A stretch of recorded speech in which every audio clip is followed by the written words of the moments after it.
Well, thanks, guys. Thank you so much. We'll get transitioned over here to set up our last game, but thank you. That was a great race. Sorry that didn't work out. Fuels Comic Fly, but GG's on the world record. That is awesome. Very, very exciting about that. So quick, a little bit longer transition. We got a four-way race to set up for our last run. I'm happy and sad at the same time. It's been a super fun event going on 36 something hours, whatever the heck we're at right now.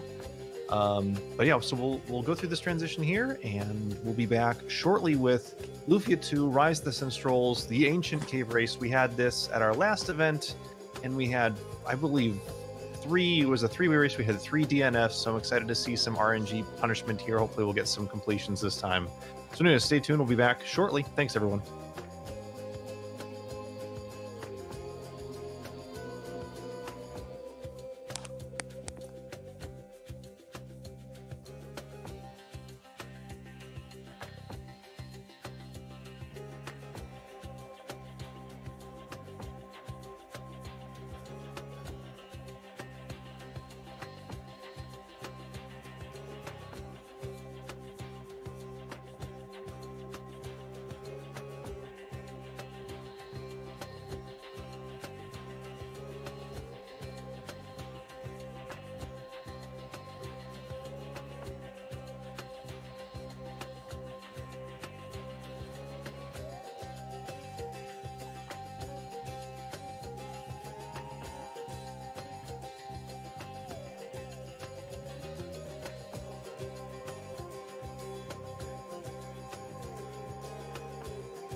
All right, hey everyone, just wanted to give you a heads up. We are setting up a four-way stream, and it's taking time with, especially with the commentary. So don't go anywhere. We just might not need the full 10 minutes that we just reset there, but we'll need a few more minutes for sure. So we are definitely going to be rolling here with Lufia 2 very soon. So don't change that dial, as they used to say.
All right. Well, we are very close to getting started here. We're just finishing up. So we're going to have our last run of the event, Lufia 2, Rise of the Sinistrals. We've got 4 racers. We got 2 people on commentary.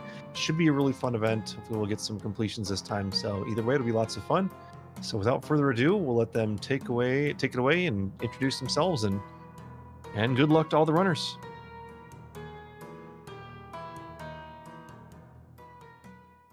Probably bringing Solana. Excellent.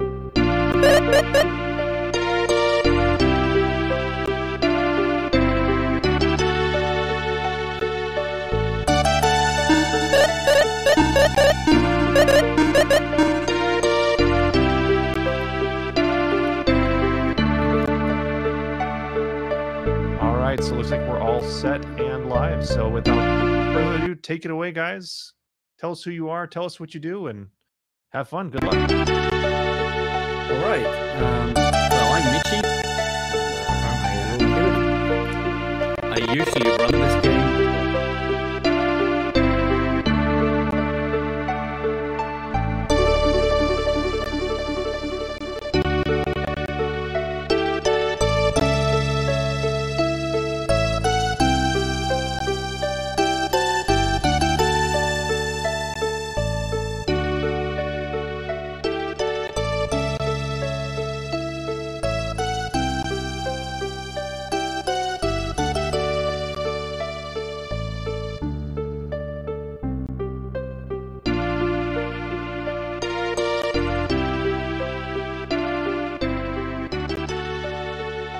I'm ready. Okay, nice. I'll do a countdown. We'll start at go. 3, 2, 1, go. So now we need to wait a little bit for the delay to catch up. But we start out in the town of Rubric. And the first thing they do is run into the inn. And they can select 3 characters from these 6, and they want to pick a couple of them specifically. For example, Decker is one of them. He's like the tank that deals the most damage, and he has a unique weapon that I will explain more about later. Then I see a lot of guys as well, which makes sense because Guy is also a tank. Also quite slow, but can deal a lot of damage. You're always stuck with Maxim, so that's the red-haired guy. Maxim is a bit of a jack of all trades. He's not great at anything. He's not terrible either. He's just there. And I think all of them went with Artie. At least I hope they all went with Artie. Yeah, everyone went with the any percent party. Yeah, cool. Artie is the really fast guy, and agility is actually incredibly important for this run, which we will explain later. And the incentive was which capture monsters they would take, and they all picked Zeppy. So Zeppy, or a capsule monster, basically is your Pokemon that you can't control. He's your 5th character, basically, but you can't control him, so you hope he doesn't hinder you, and he will actually help you. And well, Real Critical can explain a little bit more about capsule monsters. Yeah, so basically, you're looking at a turn-based battle system, and your 4 characters on the left, and your capsule monsters on the lower right, which is the fish. And yeah, everyone's actually running the exact identical party here, as it turns out. Character choice was technically optional, but everyone went with the, I want to say, optimal party. So the party that gets you the highest chance on actually clearing the cave, as in clearing the run. Yeah, it's the most consistent party for sure. Definitely. Yeah, so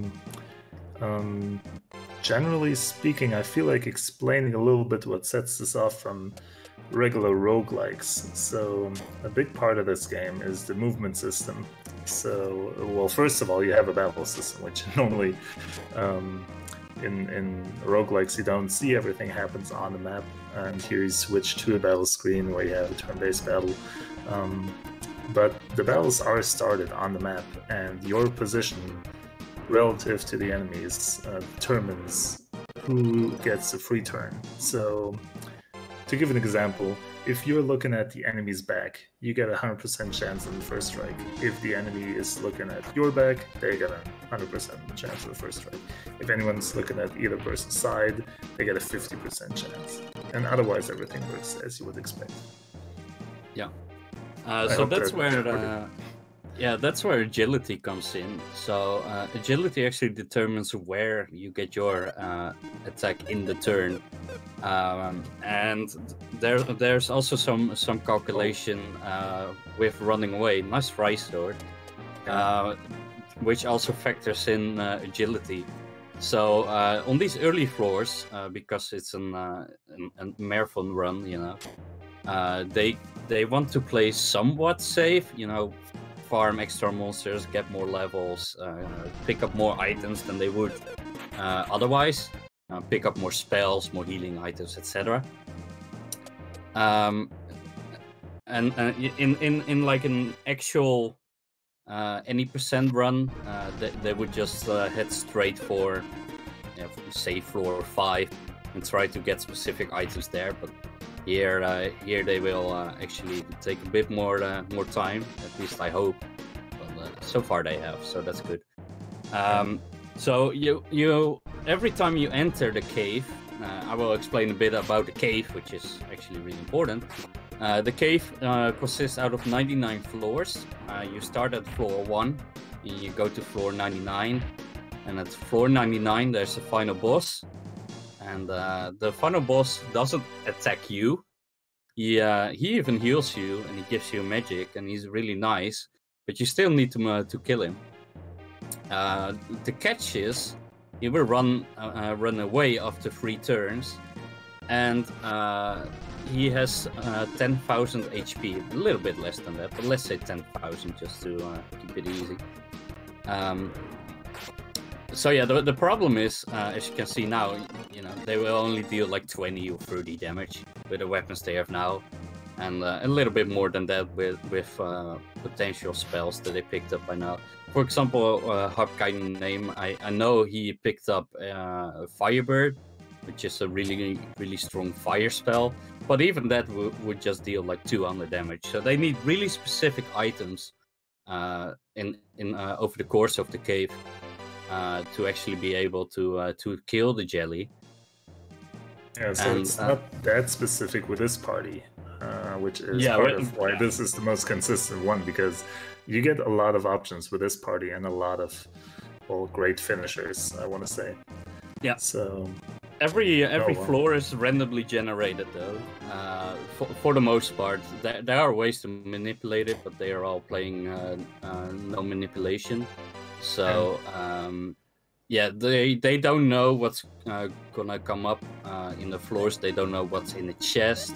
They only know, like, between floor X and floor Y, these monsters will show up, or can potentially show up.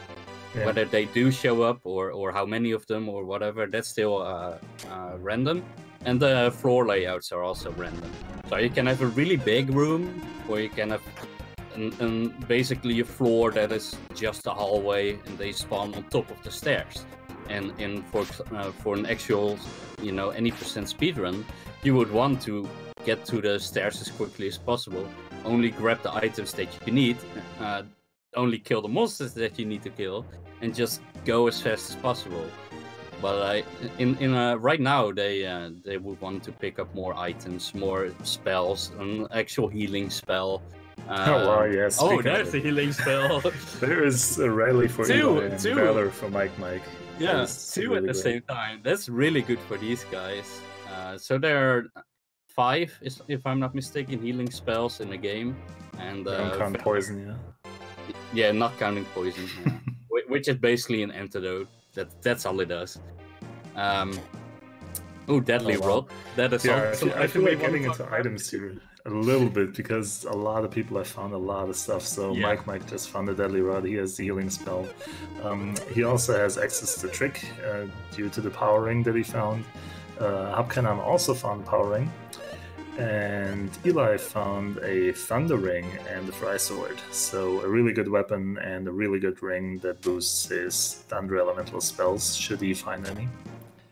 Yeah. So from Traffic Talks, he just found Aqua Helm, which is going to boost his agility a little bit.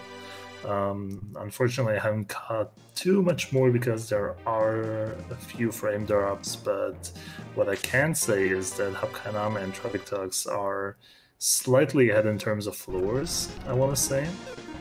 Yeah, but that doesn't mean anything at all. Yeah, it doesn't mean If anything. you look at the Ellison screen right now, these cubes that he just ran into, these cubes he really wants to fight because they are like the metal slimes in Dragon Quest. They give a lot of experience, but it's actually really difficult to kill them if you don't have a spell. Because their defense is extremely high, and their magic resistance is overflowed. If I'm not incorrect, which basically means that they take a lot of damage from spells, more than intended, which is good for them, so they can at least consistently kill the cores.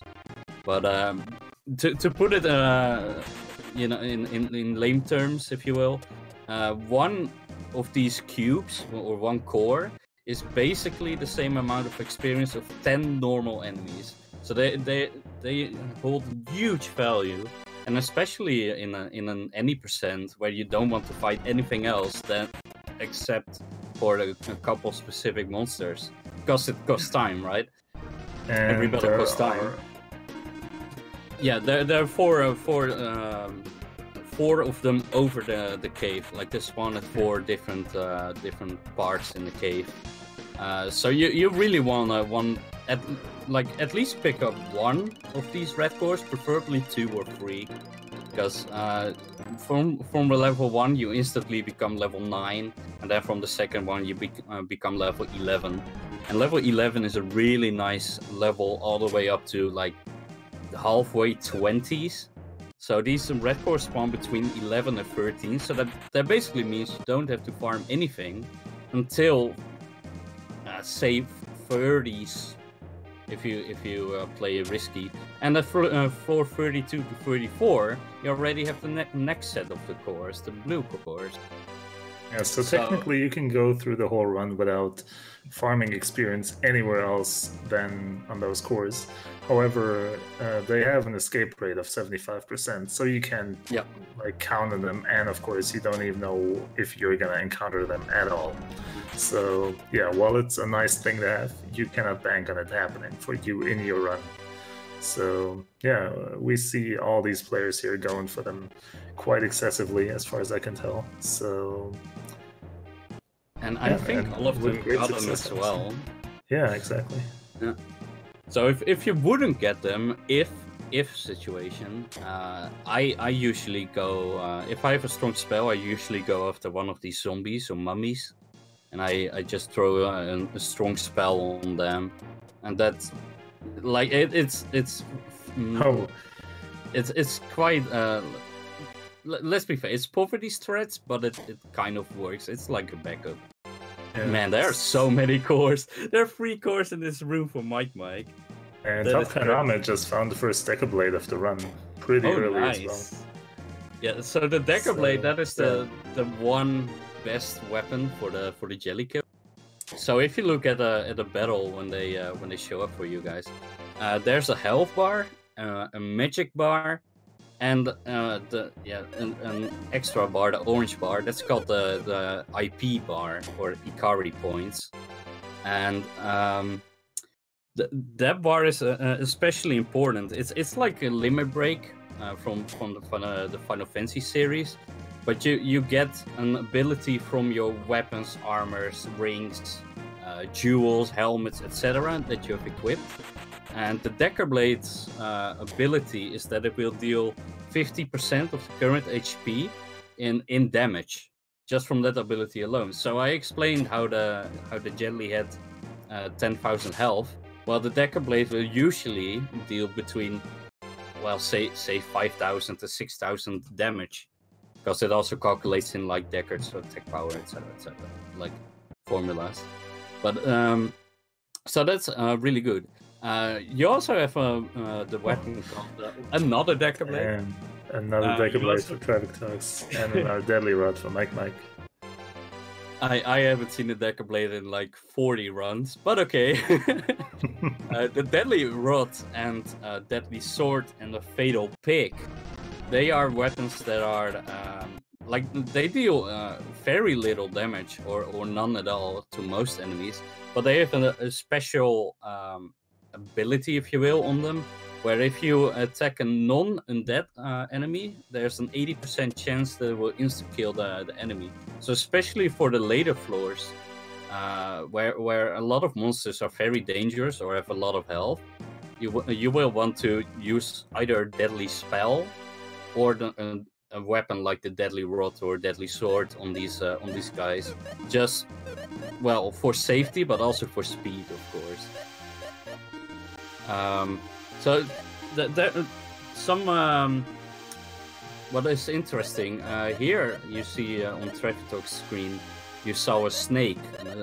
A snake has different movement from basically any other monster in the game, where the snake will only move up and down until you get close to him. Then it will move to the side and actually chase you. And every or most monsters in the game have a movement pattern assigned to them. So there is actually a lot of knowledge to the different movement patterns. For example, these swords Traffic Talks had just now. These swords will try to chase other monsters, which is a unique movement pattern to these enemies. But most enemy movements are pretty like you can manipulate them pretty well. For example, these scorpions, they will move on a 90-degree angle of your movement. So if you move up, they will move to the right. So it's really easy to manipulate them into a corner of the room or behind the bush or something like that. So movement and knowledge about movement patterns and stuff is actually really important.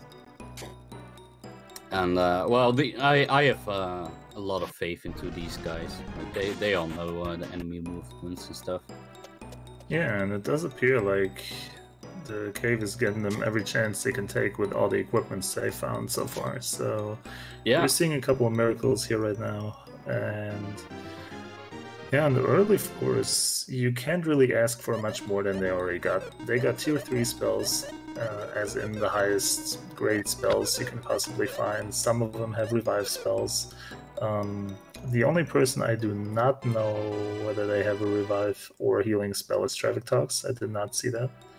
Yeah, neither did I. But he's dropping so many frames, it might have not shown up at all. Yeah, so on the matter of that, Rogue-a-rama and Traffic Talks are 2 European streamers, so there's some technical issues due to that reason, so please excuse that. I hope it's good enough, so it's still watchable. It is 1:30 AM for these guys, also for us too, by the way. So I think you guys should you know, give them a little bit of a break. It's amazing that they show up, honestly, and well, you know, not to blow my own horn or anything, but I learned like 3 hours ago that I was gonna run or do commentary myself, so you know, that's just the way it goes. From my point of view, 3 hours ahead is luxury. Yeah. You know, that's just the way it goes with marathons. It's good fun. We're making it work. It looks like Mike is looking at this deadly rod. He decides not to equip it. Or maybe no. Okay, now he did it. So he equipped the cold rapier, which is an ice elemental weapon. I thought he was gonna kill these swords, but he actually decided to run away from them. So these swords are actually weak to ice element. But he managed to get away, which makes sense because he has that speedy ring, if I'm not mistaken, and he has levels. So on average, you have a really high chance to run away from them. Oh, we're seeing frames of a not too fortunate encounter for Hopkana there. That does not look pretty. Did he die? We will see in 20 frames. A missed rapey for Trevatox. That is actually a really good weapon. Oh, he did die. Hopkana did die, so he's 20 minutes into a run, not even. So there is perfectly adequate time to make it back down. So he's not out yet. However, unfortunately, he does lose some of the equipment he had, so the Deca Blade and, well, Trick was the other thing I saw him get. And healing, I guess. Oh, yeah, that's right. So, but to put it into perspective, these guys got 2 hours to finish the run now, or at least get to the jelly. Whether you do get the right items for the jelly, that there's just RNG. There's not much you can do about that, other than opening more chests. But to put it into perspective, the world record is, what is it, 45 minutes, if I'm not mistaken? Yeah, 45 minutes something. Yeah. For me personally, I have a 1 hour and 4 minute, but PB. But a lot of my runs have had potential to go under 1 hour, and like under 1 hour is where it's a really solid time. Like in an I don't know 100 runs to actually be that fast. So that's an extremely solid time. Most runners can finish, most experienced runners, so to say, will be able to finish most runs at like 1 hour 20, 1 hour 25. So Hopkana actually has so a bit more than that to play with. I'm not entirely sure what his personal best is, since he usually runs the other categories. But he should be able to finish it in 1 hour 30 or 1 hour 40 if he doesn't run into too many problems. And 122, okay. One thing you gotta keep in mind is that there is 100 floors, so if you take a minute per floor, you're at an hour 40 roughly. So that's precisely the time he has from now on. So 1 minute per floor on average is definitely doable. And yeah, generally speaking, it can work either way though. So you can get really easy floors, or you can get really bad floors. So I didn't see, and he found Trick again, so I didn't see what actually made him run into those summoners. I'm gonna give him the benefit of the doubt and say, like he did a mess up. He took a chance and maybe had to go for it. There is definitely those situations, let me say that. So sometimes you just have runs that are very hard to finish, or just not finishable at all, and that does happen, and that can happen to every one of these runners. So what you're trying to do in a marathon setting is usually to compensate for it by getting a bit more levels, a bit better gear, and just spending a lot, like, I don't want to say a lot more time, but just a little bit longer to make your decisions, to maybe go for safer movement strats or battle strats, things like that. So yeah, all that can still happen to Hopkana, but there is also the possibility that he cruises through the cave just fine.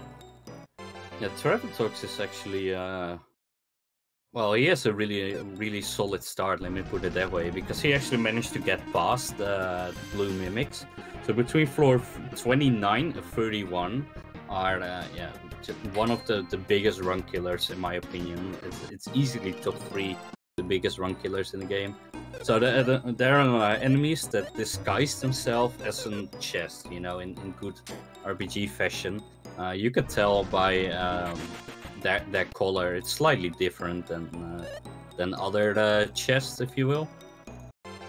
So on the lower floors between floor 7 and 9, if I'm not mistaken, there are the red mimics, and they aren't too bad.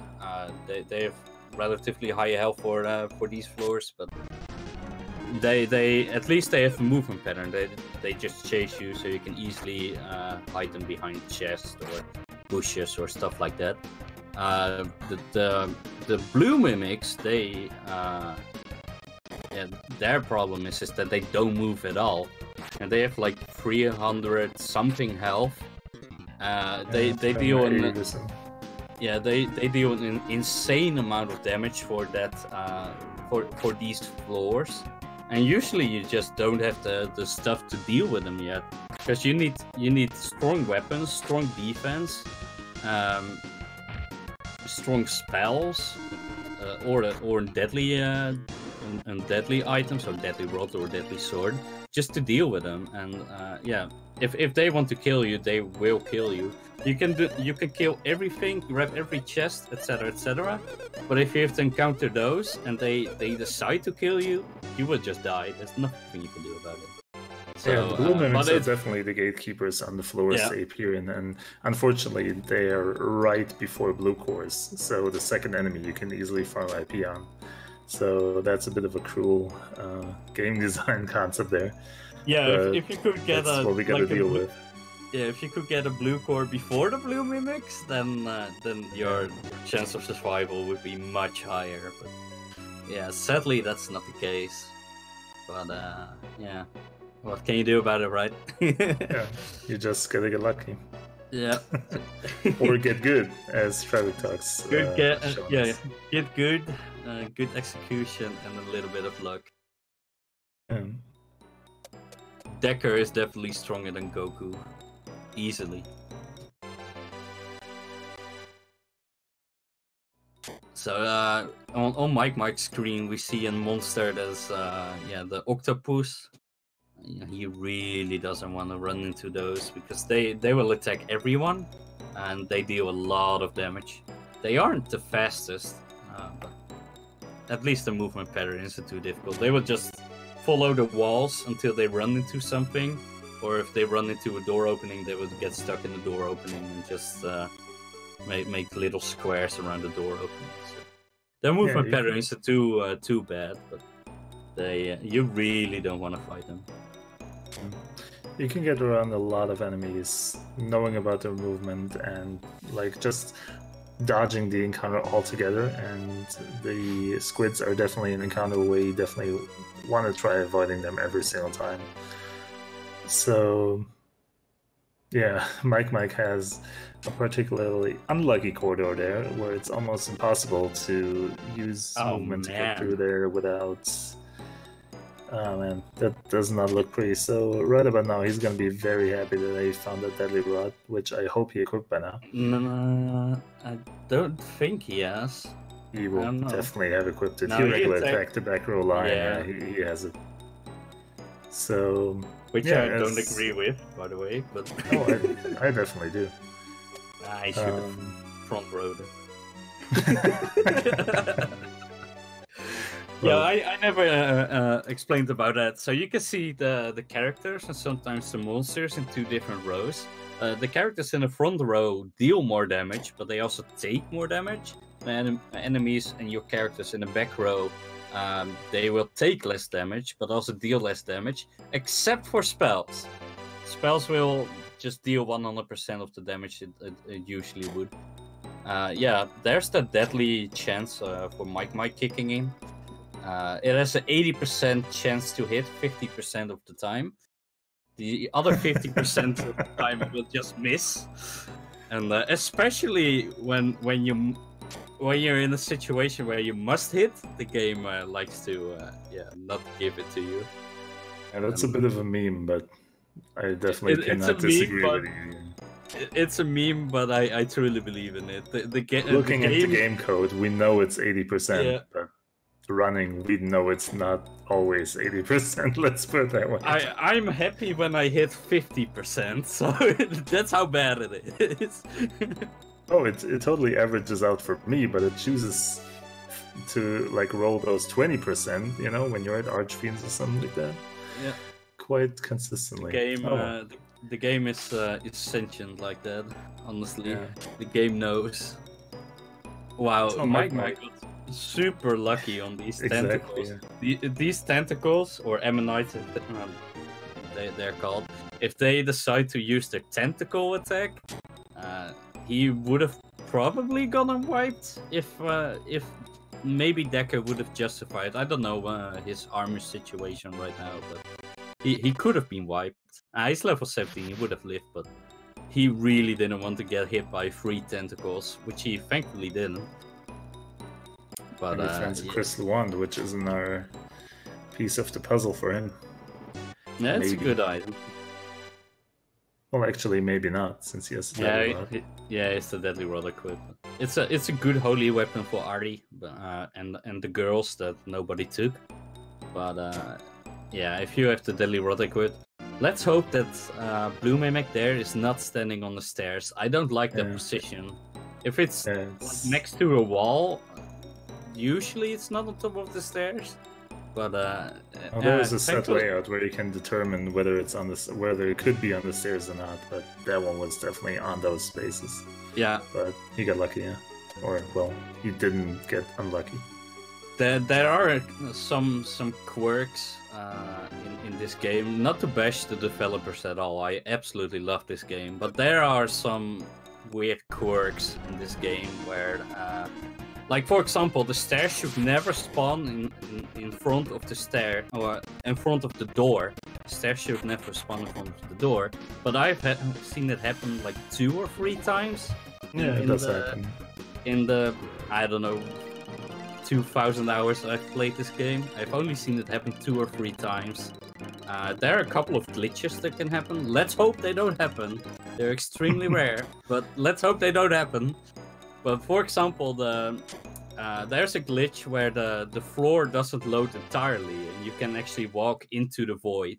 Like you can walk through which isn't the wall basically. You just walk into the void, and I believe it is. You know more about that than me, but I believe it's possible to find the stairs, but Yeah, you it can't can be actually possible, yeah. see. I'm the not sure stairs. whether we should go too deep into it without it actually happening, but yeah, as you say, there is some really weird issues with floor generation. Yeah. Let's hopefully leave it at that. You know, I mean, Oh, yeah, it's yeah, not like we didn't have tournaments where that happened. I have had it happen in the marathon, and it's not nice. Let me put it that way.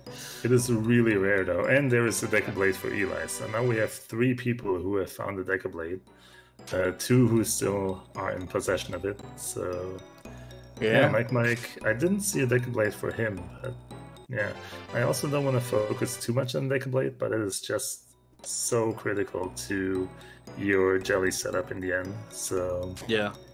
yeah, It having won't is do definitely- much for you now because the actual attack power of the Decker Blade is pretty mediocre. Like there are a lot of weapons that would just like be better, just outright have higher attack power. Ceratox is in a really gnarly room. This is Yeah. really gnarly. Yeah, you should And- just take that and counter. He definitely has to, yeah. Like if he moves underneath that bush, he is not going to be in a good situation. No, so, he will always get into forced side attack, which is an advantage for the assassin. Yeah, they call Yeah, it in that case, it would've assassins been a back and not attack even. assassins. Wait, would it? No, it wouldn't have. So, yeah, those enemies are mostly annoying for their movement pattern and not too dangerous yet. About 10 floors ahead, we're gonna see ninjas, which are sharing this movement pattern, and they attack twice as often. Their attacks are stronger, and they are not weak to light as these guys are. So, yeah, other than blue mimics, ninjas are probably early on one of the more dangerous enemies that you will likely have to encounter, or you cannot easily dodge, I want to say. Yeah, as soon as you enter their room, they will take 2 steps towards you every 1 step you take. So yeah, most of the time you can't outrun them either. and yeah, you really don't want to get caught in the middle of the room like Trevi just now. As far as I could see, it wasn't Trevi's fault because he spawned in that room. But Yeah, usually what you spawned in the lower right corner. Yeah, usually what you want to do is like enter the door, bonk into the door, see if it attracts any of the ninjas or assassins, and then walk into the room. That's how you usually want to do it. But yeah, if you're unlucky, you get spawned in a corner of a really big room and you got 4 of these guys running at you, you're in for a beating. Yeah. So it looks like he doesn't have any healing, and he got insta-kill. Oh wow. Twice. Yeah, twice by them. Yeah, it looks like he's dead, sadly. There are a couple of things he could have done here, and I want to say he's not dead yet, but I don't see a lot of possibilities. Yeah, he died. That's a shame. That is a really painful reset because he only has 1 hour and 25 left, basically, plus minus. But So he can definitely deal with that as well. Is he going for? Did he go for Gusto? It looked like he would have picked Gusto just now. I just saw Hopkanon found a curse lifter just now, and Eli found one a couple of minutes ago. Nice. So that's definitely good. Eli is fighting the blue and green cores right about now, and he actually got a green and a blue so far. So as far as I can see with the stream delay, so yeah, that is really good. That will give him like 4 levels or something. Yeah, 3 levels. That's really decent, especially with characters like Decker and Guy. Every level that you get, their health will just ramp up so high. They get like 15 health per level or something. It's ridiculous how much they get, and even 1 or 2 levels can just make such a big difference. So it was only 3 levels now only, but that counted together for all the 4 characters. That counted like 1 on a 30 or 1 on a 40 efficient health, if you will. So that is huge. That's for 1 battle. To get 1 on a 40 health. That's absolutely huge.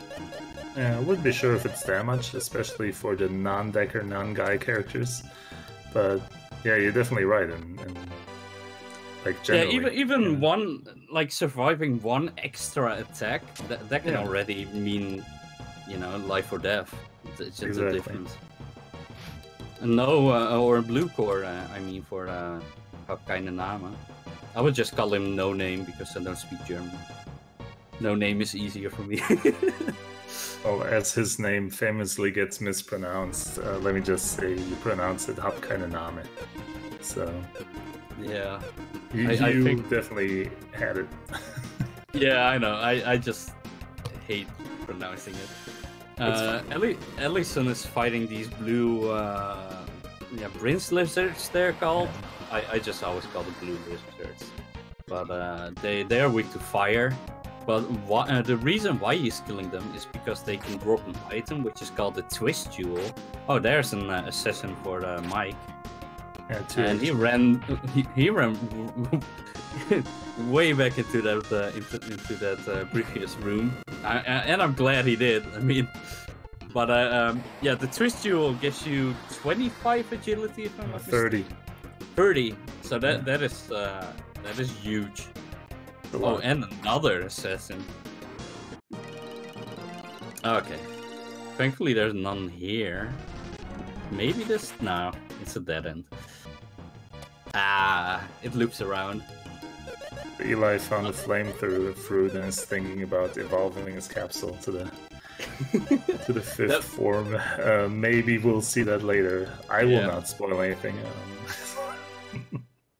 Yeah, not to spoil anything, but just to explain that mechanic.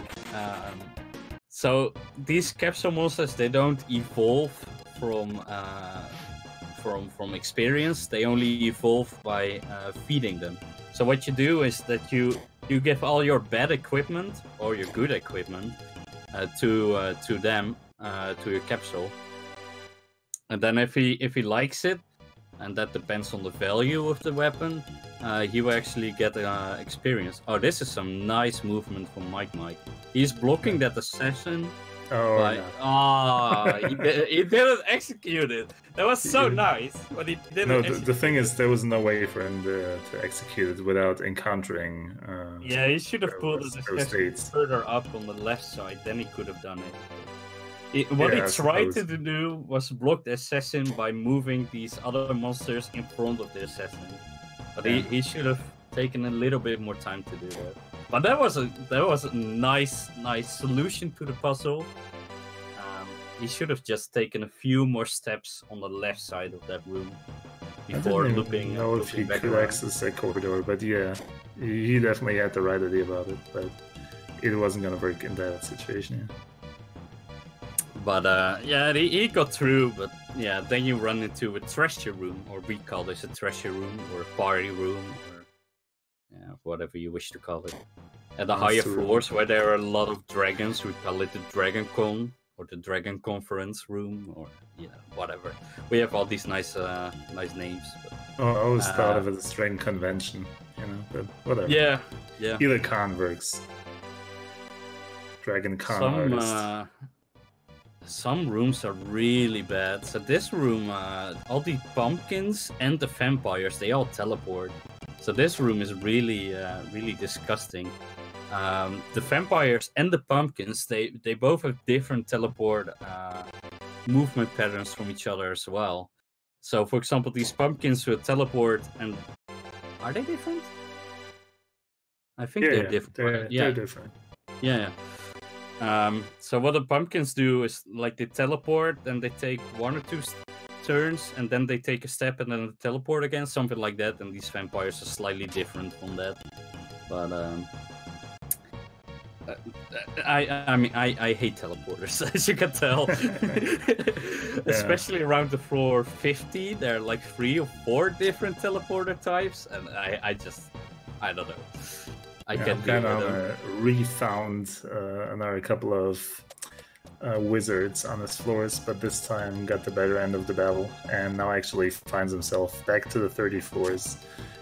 Past blue mimics, got a couple of blue cores as far as I could see, and is very well back in the race. So that's looking pretty good. Tux, of course, since he died only 7 minutes ago in the cave, he's still a bit behind, but he's definitely looking good in time, so nothing to worry about there. Yeah, his PB is good enough to catch up again. Yeah. Good movement from Mike, pulling the assassin into the door, then forcing the side attack like this. Really good movement. So he was just using Fry, which is an holy or light spell. He would just use that, which is their weakness. It should be an easy kill, relatively.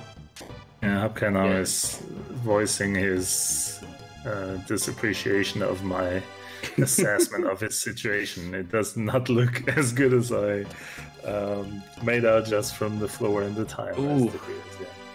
Yeah, and he's really low on health as well. Yeah, it looks like he's out of healing and revives, yeah. And he has to pass 2 of these, they're called Tengus, and the Tengus are not very nice. They're too wide, so he can't even pass them, and they have a really rapid movement pattern, if you will. So they are really jumpy. You can manipulate them if you know how the movement pattern works, but they are very difficult to actually properly get past. Yeah, and unfortunately Hapkaname died again from what I can tell, lack of healing and revives. So yeah, that's not his fault. That happens. Yeah, it definitely does happen. I'm not sure if that was the reason. I didn't see that precisely, but it goes to show how important healing and revive spells are. Because wow, there is actually a deck blade for Mike. So now it's all 4 runners, if I'm not mistaken, and he's just turning and turning.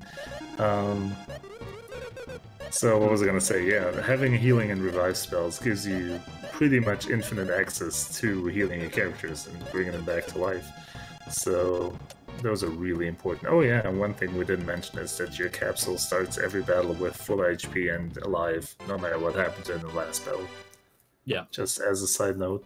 Unlike your own characters, if they die, they're dead until you revive them. But yeah, your capsule will always come back. But like for the majority of the run, the capsule monster doesn't do much. Like they aren't gonna evolve him until the jelly, if at all. So he's kind of there. But in the actual main game, this isn't the main game actually. This is an optional dungeon that you either unlock midway the story, or if you finish the game twice. So they all finished the game twice, and they're definitely not using Game Shark or anything. But yeah, it's an optional mode that they're playing in for only the cave now. But in the main story, you will gradually unlock these capsule monsters, and then they play a much bigger part in the actual gameplay than now. But they are still important, and Seppi, this one is Seppi. Seppi isn't too terrible either for mostly the jelly fight. If you get him to his 3rd out of 5 forms, then he gets an ability which will boost your attack power. But since you can't control him, you hope he casts it, and if he doesn't, then yeah. Yeah, which is the reason why I'm not too convinced, but he's definitely one of the better options. Yeah. So there are 3 capsule monsters. No Name equipped the deadly sword at level 1. That is probably not what he wanted to do. By equipping it by strongest. It's not terrible, but it kind of... I can definitely see it in this situation, since the timing he already lost in the run. Yeah. He does need to make up time, that's true. That is one of the situations where I'm like, alright. This way, at least you can go guns a-blazing and maybe get that's guillotine and a knife thrower from Mike. That is really painful. I hope he has revive. Yeah, he does have Valor, if I'm not mistaken. So and a couple of miracles, so he can revive. But that is not a very happy place he's in right now. Yeah, guillotine is the only instant kill attack the ninjas have, and the chance for that is actually only 3%. So, yeah, Mike gets lucky once again, I suppose. He's also level 26 already. Yeah, I know, right? He's also level 26 already, which helped him survive that battle, I suppose. And that's due to a lot of green cores that he got. Yeah, so these ninjas, they run at you. Then they can attack twice, or they use knife thrower, which is basically a really strong AoE attack. It attacks everyone for a lot of damage. Or they use guillotine, and guillotine is the instant kill ability that always hits. But I think it's also like 80% or something, but it always hits. Well, if it doesn't kill you, it deals damage, unlike the Deadly Rod. Yeah. So I think it's only 60%, something like that. But I don't know. It always hits me, so I would just leave it at that. I am also very unlucky in this game, so I mean that's why I don't run it actively anymore. I still love the game, don't get me wrong, but it frustrates me. But I'm also fine. not actively running the main categories, but I still very much like running the game in general. So yeah. Speaking of which, if anyone wants to run this, make sure to maybe find us in our Discord or hit up any of the runners. Of course, check out the 4 that are showcased here if you want, and so on and so on.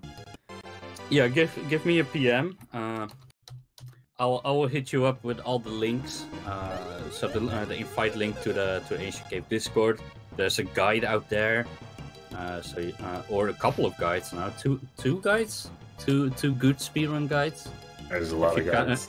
If you count yours as a speedrun guide, I guess you not can. really, but you sorta can. let's just say there are resources. Resources. High Fire. He wrote the guide. So you can hit him up as well, or you can hit Real Critical up. And, yeah, that's too much Creek. Your guide is fun as well. Yeah. Don't say yourself short. It's pretty decent. No, we are really nice community. There's quite some trash talking going on, but it's all in good spirits. You know? Yeah. They're all good guys, including myself. I'm also a good guy. So for one of the Discord channels, everyone's getting along famously. Yep. So, all right, back to the run, maybe. Yeah, back to the run. So we're 48 minutes in, and Mike is around. I think he's at 47 or 48. In 49 now. So yeah, I was right. Ellison is also around. He's a little bit further, I believe, with the blue dinos. So he's in the early 50s, I think. Yeah, and then he's in the late 20s now, so he can still catch up. Yeah, No Name is quite a bit behind, but if he PBs now, he can still finish within 2 hour time frame. But this is for Ellie and Mike. This is where I would want to be in a marathon run. Like Recritical said, the 1 minute every floor. And then you have basically 15 minutes left, 20 minutes left for the bad floors and for the jelly fight. So especially the bad floors. Like if you spawn on one side of the room and you need to go through all the monsters on the other side of the room, it can easily cost you 6, 7, 8 minutes. If you don't die already. Mike having some issue with the teleporters. It's like he watched me run. I usually run into these teleporters. I don't know what it is, but these teleporters like to teleport in front of you, and usually I'm just not aware of it. Yeah, they usually catch me. Yeah, so I did see Eli find a Hedora rock, or got a Hedora rock from a drop. And I did see 1 to 2 people on the left get an old sword. I'm not entirely sure who. I guess we'll see momentarily. I think Ellie then. Because Mike just entered 50. And you're right. Yeah, yeah. So Mitchie talked about fractional damage before with a Deca Blade, which deals 50% plus the front row damage to an enemy. The old sword does 1/6. So that is also a really nice option, especially because Eli already has, or Elison already has the Deca Blade. So yeah, combined with the Hedorog, he has a really good setup there, and I do not think he has to worry about the jelly setup. Well, as much as the others, maybe. Yeah, usually what you have multiple ways you can go into the jelly fight, especially with this team setup. But usually the most common setup is that you have a Decker Blade, and then you have, for example, the Myth Blade or the Old Sword for an extra fractional, and then you have Finisher. Finisher can be a Gades Blade, but it can also be so the Gades Blade is a weapon. I should explain that actually. A weapon that allows you to attack 8 times in 1 turn as a special ability. Or you can have a weapon, for example, the Lizard Blow or the Mist Rapier, the Red Saber, a couple more that will allow you to attack once, but it will deal 3 times normal damage. So those are what we call the finishers. So you have 3 turns, and in these 3 turns you need to do damage as optimally as you can. So you first start out with all your fractionals, right? And then you finish it with your stronger attacks or the finishers. So at least that's the plan. Yeah, that's the plan. Usually, I don't even get the first part, which is getting the Decker Blade. So then you get into a whole new rabbit hole of items that you need to collect. And if you can't, for example, you run the category without Decker, or you don't find the Decker Blade, it gets extremely hard to actually get a kill. Like Yes, then I was about to say. Yeah. then the setup gets so extremely specific that is really difficult. Or you need to overlevel very far, but that is also that is not looking good in the top left. He has 3 characters paralyzed and one confused, but he can run away. Yeah, I just saw that he actually got a twist chill before from the Prince Lizards. Oh, nice. Yeah. Or I assume it was from them anyway. Oh, he is stuck. He needs to actually kill these guys, or I don't know. He had 3 of those in front around. of the door. That was there, and there is no way around. So yeah, he's gonna be there for a little bit. It's definitely not a great situation. But yeah, I was gonna say to what you said. We're talking about these setups like they're being overly specific, but actually you have a few ways to mitigate that. So there is a couple of enemies like Garbos who drop the Cancer Rock and Hidoras who drop the Hidora Rock, which lets you do multiple attacks and lets you compensate for not getting finishers out of chests.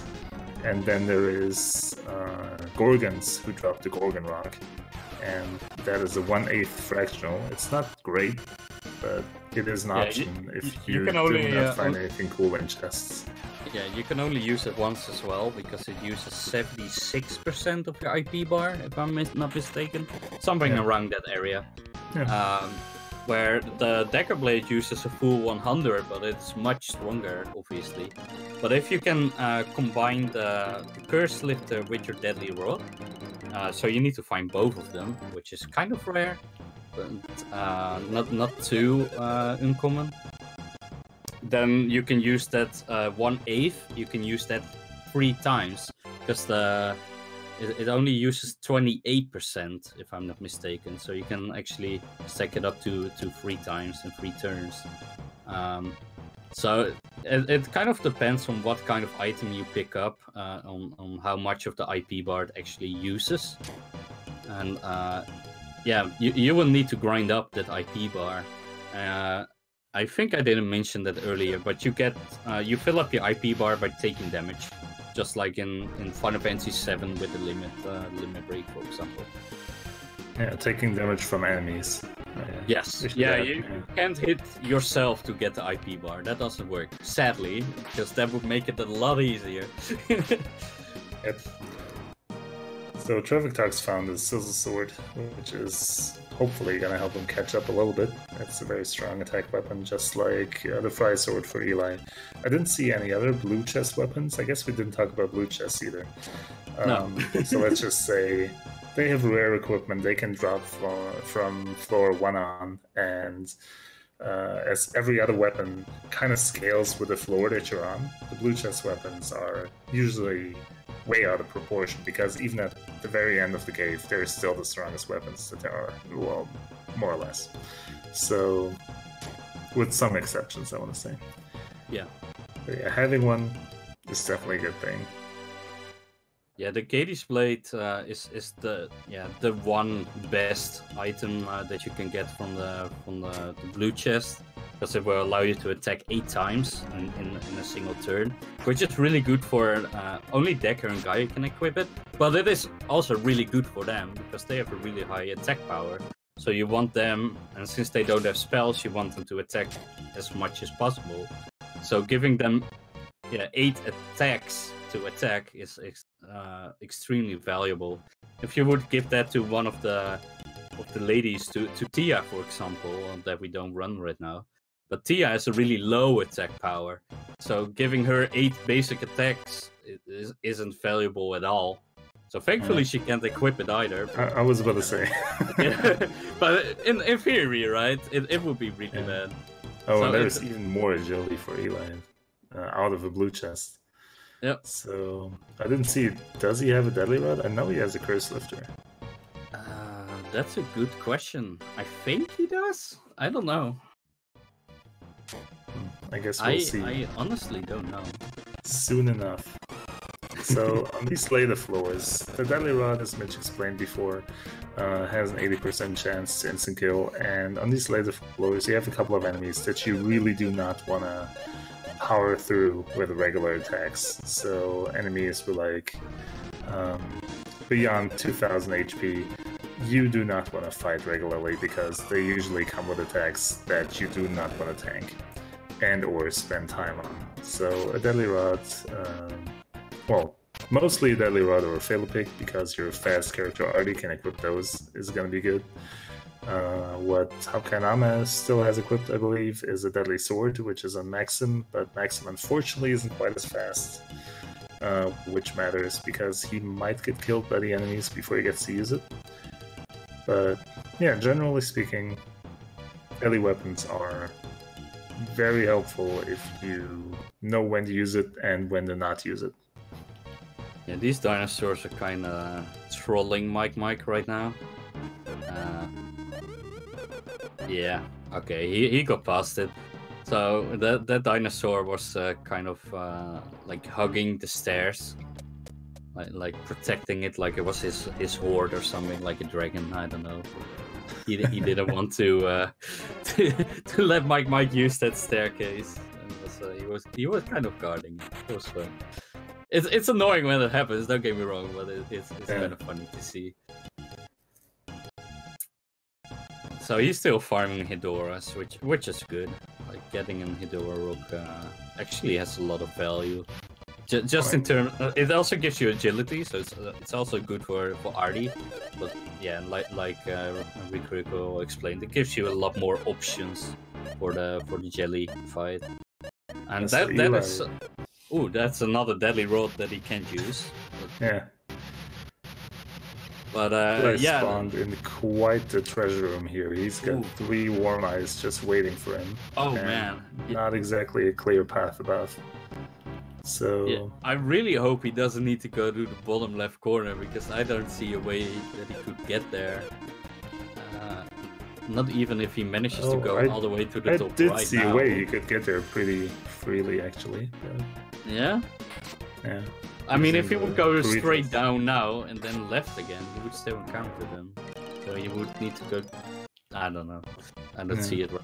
But then... I was thinking you could move the Creedress down, and if everything else behaved, then you could get the Warm Eyes stuck above the bushes, and you only had to deal with one of them. Yeah, fair. But I'm not sure if that's feasible, and of course there's twice as many doors on the top as there are on the bottom, so probably the better choice to go above. So the why we mentioned the Warm Eyes specifically is because they attack twice. They have a spell which deals damage to the entire team and can inflict status effects, paralysis if I'm not mistaken. They are relatively tanky. There are up to 4 of them, and they are faster than Guy and Decker, but pretty much everything is faster than Guy and Decker. So, you say up to 4. I have yet to see a Warm Eyes encounter with less than 4. I don't know. I think I've seen a 3. Yeah, it happens. I've seen less. Yeah. I don't know. Not to me. I really don't want to fight them. Period. They are really really nasty. That's fair. That's fair. Who would want to have a Warm Eye anyway? I mean, who likes eyes anyway? Anyway, on his quest to catching up, Trevictox finds himself on the other end of a range of bushes, which has an Archfiend just waiting for him. I assume it's an Archfiend. I'm not entirely sure. Yeah, so... these Warm Eyes definitely got some kind of pink eye going on as well. So I'm glad we didn't see them now. But yeah. They aren't the healthiest looking eyes. That's for sure. So these salamanders, these red ones, that both Ellie and Mike are past now, they are also pretty big. Oh, there's one for Ellie, sorry. Oh, there we go with the Warm Eyes. Oh, there are the Warm Eyes, yeah. They got some bloodshot going on there. But these salamanders, they are actually kind of underrated.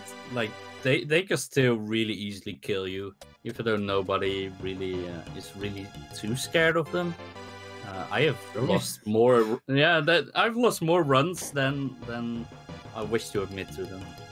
Like, if you would compare them to a gold gorm, for example, that spawn in a couple of cores, then everybody would say, yeah, I hate gold gorms way more than the salamanders. But I feel different. At least that's my perception.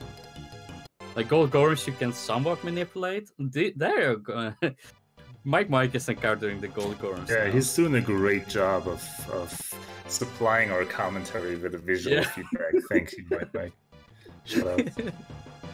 It's a shame we're watching with like 5-second delay, or it would be on point. But he knows. You know, he's trying his best. We just can't keep up. That's an apron shield. That is one of the better shields in the game. Put that on Decker, and Decker's nigh unkillable. At least 2 basic attacks. The spells he will just still take full damage though. And since Magic Resist doesn't skill well at all, and there are barely any armors for Magic Resist anyway, or they give such a low percentage that it's just you can just forget about it. But, either way, it's not worth worrying about it. No, just accept that you do have magic resistance, and that's it. That's an old sword for Mike. I think he has the jelly kill pretty much set up now. If he picked up, I don't know if he has a cancer rope, but if he picked up, I don't know, like a silver sword or a mist rapier or something like that, he might already be there. He has a crystal wand. Yeah. Oh, power ring and cancer rock. Yeah, he's looking good. Oh, very nice. Yeah. You're looking good, Mike. Yes, everyone has a Deco Blade, I believe. Well, except for Hapkanam and Travitox. Yeah.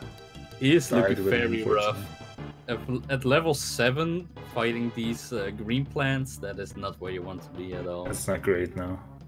I can definitely see him playing more risky in order to still make it down there, so I do not blame him for taking that course of action, but still, there is no real way you're gonna make it through a battle like that easily.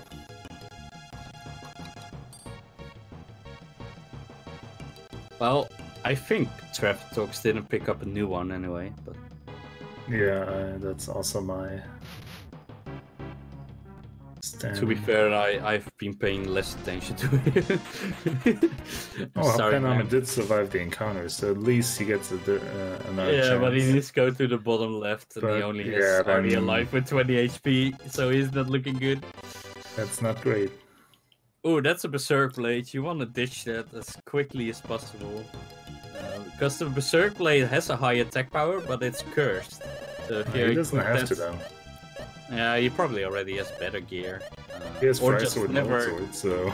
Yeah, or never use Strongest. That also works. But, so if you pick that up early and you would like automatically equip your strongest equipment, there's a really high chance that you accidentally equip that, and that would seriously limit your chances on killing the jelly. So if for example, you pick up a Decker Blade, but you equip a Berserk Blade, then you can't use the Decker Blade anymore. And yeah, you just... Until you find a Curse Lifter, yeah. Until you find a Curse Lifter, yeah. You just really... and that Curse Lifter you can use on pretty much anything else, and it holds more value, so... Yeah, there's Valor for Travitox. So that'll allow him to run a bit faster, which I think he'll need to do. Yeah. Mike having these leeches, and leeches, not a lich, but a leech. They are very unpleasant. I think No Name is kind of done. I don't know. He's going out with a bang, though. Oh yeah. If he is going out. He is truly showing what the Ancient Cave any percent feels like most of the time. Yeah, I like that teasing lag where he's just like putting the explosion on there and it's just a still frame. So, okay, but he did kill the plant. It is one of my favorite animations in the game, though, so you don't hear me complain. I see.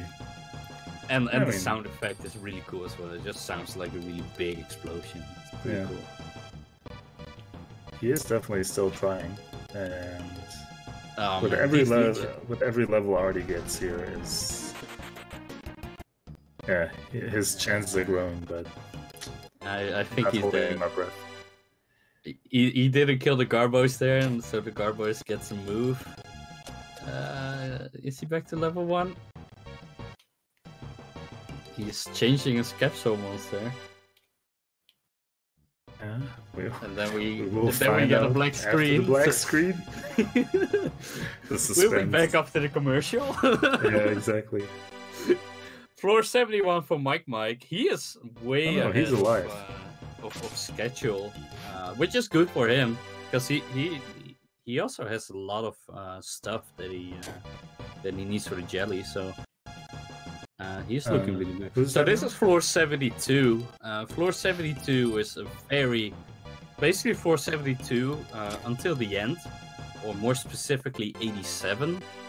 Those are extremely dangerous floors because you have genies, which are really strong and can easily kill you, but you also have archfiends. And the difference between a genie and an archfiend is a genie can kill you and an archfiend will kill you. So let's hope we don't see too many of them. So I like this idea of feeding the capsule monster now. Just giving the capsule monster some evolutions now would it gives him more stats. So in theory, an extra chance to survive. And Mike, Hapkanama is looking at an interesting movement puzzle here because it looks to me like you can get through this room. Yeah, you have to be Well, it's lucky not with a gonna be pretty, mermaid. but yeah, you'd have to be pretty lucky. Lucky with a mermaid and lucky with a Tengu, and the Tengu has the really like spastic movement pattern, so that is gonna be really difficult. Yeah, so Traffic Talks is caught up nicely, I want to say. He's already at Behemoths, and yeah, well on pace for this sub Yeah. too. Good stuff.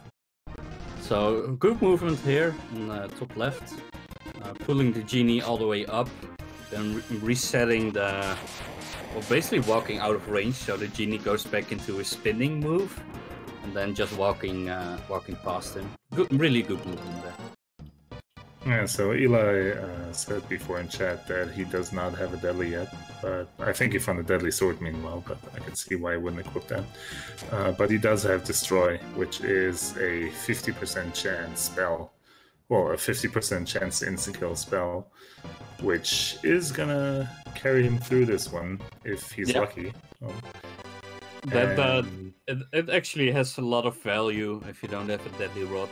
The deadly rod with its 80% should be better. But, not having to It- equip that it deadly sword definitely is now. better. Yeah, not equipping that deadly sword now, but sticking to that destroy definitely holds value. Yeah. Like you can get to the jelly in basically no time, but if you don't kill the jelly, you don't PB. So Exactly. you always have to keep in the back of your mind. Have I picked up enough? Do I have enough items to kill the jelly? Am I strong enough to survive? Do I need more healing spells or more offensive spells or more weapons or whatever? You always need to make the decision on the fly, basically every second that you run. Will I grab this chest? Yes or no? What do I need? Do I need this? Do I need that? Can I proceed? Do I need experience? Etc. Etc. Yeah. So that makes this run really exciting for me. That there isn't one route. You always need to route on the fly, and that's what I like best. But sometimes the game just doesn't give you a bone at all, and you just die, and there's nothing you can do. So, for example, this rune that Mike is in right now, this is a really painful rune. Oh yeah, I was also That's looking at very- Eli's screen, who had a very uncomfortable treasure room. But I also want to give shout outs to Hapkanama, who actually cleared his room starting nice. with an RD of level 7, I want to add. So, yeah, that's very nice. If you So remember, we both said he's done. Yeah. We said he was gonna die, and he still survived. So that's good. It's a shame we can't see it live, and it's a PowerPoint show. There's too much we can do about that. That's just European internet. As we all know, Germany is a second world country, so you know it happens. They don't have the Dutch internet. I'm kidding. Ooh, Mike you're is not in wrong. Mike is in a really bad spot now. 2 of his 3 hallways are blocked by Archfiends. So let's hope he doesn't need to go in there. And Eli is actually fighting an Archfiend and Leech, Yeah. which is in my opinion the worst combo. Ooh, and Artie. Oh, this is bad. Artie is asleep and Guy is asleep. But Stronger Gloomy is really good. So Might be the awake Archfiend. again. Okay, he escaped. Oh, okay. The Archfiend has 4 moves. It has an Gloomy, which is a pretty strong spell, AoE spell. It has Thunder, which is a very strong spell. Then it can basic attack. Basic attack, and with a status effect, and it has Stronger. The Stronger is it just heals itself. So that's the one that you would prefer to see. And then they get 2 turns regardless of what they did. So it's not like they can only basic attack twice or use 1 spell like the ninjas earlier. No, they can. Ooh, Cruel Storm is not good. Mike is in a rough shape here. He just barely survived. Yeah, this is. Both Eli and Mike are in not great situations, I want to say. No, they can survive. They can definitely survive, but this is not where you want to be. Oh man, another Cruel Storm. So these Ice Rogues only attack once, so they are kind of what you want to see in these Archfiend squads. But if it's you, oh, that's a dead end, isn't it? Yeah, that's a dead end. Oh, Mike. Oh, and that bush is... Yeah. Move. He's forced to 2 encounters now. He couldn't have solved it though, I believe. Because if No, he would have he- slashed the bush, the Archfiend would have moved to left to right where the bush was. Yeah, I think So- 1 turn earlier. Maybe. No, yeah, he could have pulled that Archfiend to the right, then moved left, swing at the bush, then the Archfiend would have moved up into him, and then he could have moved past, I think. Yeah, so everyone listening, you can see you can really nerd about these things. Yeah. it's Like that- it's quite a lot of fun if you... Oh, I love it. It's amazing. Just like theory crafting and puzzle solving, basically. Like how would I tackle this room? But Yeah, doing some it would on the say- fly right now is really difficult. Some would say that once you're hooked on the ancient cave, you're stuck in the city for a long time, as Hapkainame shows us in one of the NPC dialogues. So Yeah. it looks as though he called it, and I cannot blame it for. I cannot do not blame for him that. at all. He has had some of the worst luck I've seen in a long time, honestly. Almost as bad as my own luck, so that says a lot. Could you relate? Okay, these are 2 Ice Rogues, so that's not too bad. Like, they only attack once, and if they don't use Cruel Storm, which is somewhat rare, then...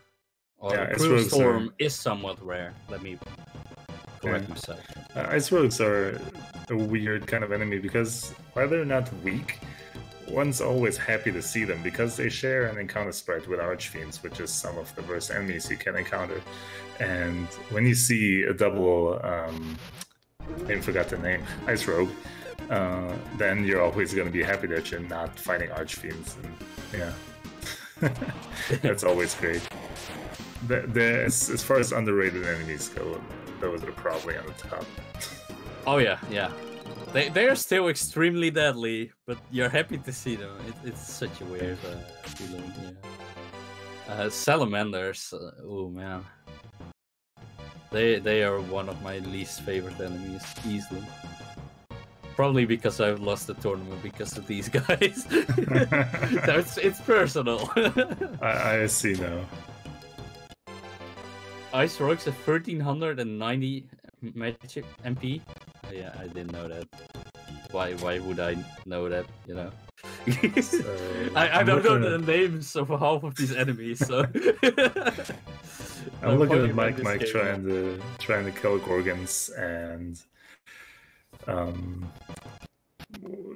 well, which makes me think that he still thinks he needs something for a kill. I'm not exactly sure what his equipment is, but oh yeah, and he's slashed that bush. Yeah, I would have used that which bush. was not a good idea. No!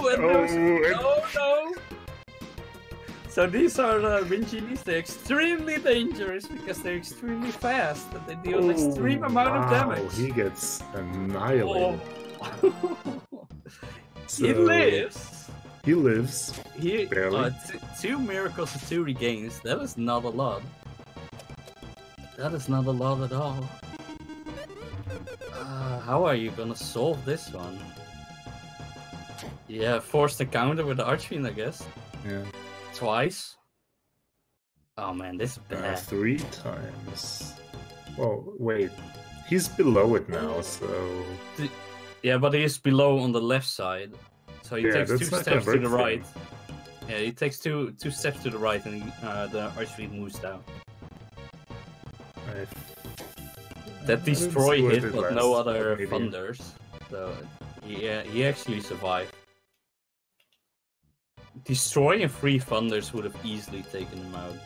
He got lucky. Alright, so Eli is still opening. I'm pretty sure he has what he needs, and he is on floor 80, so he's cruising towards Jelly.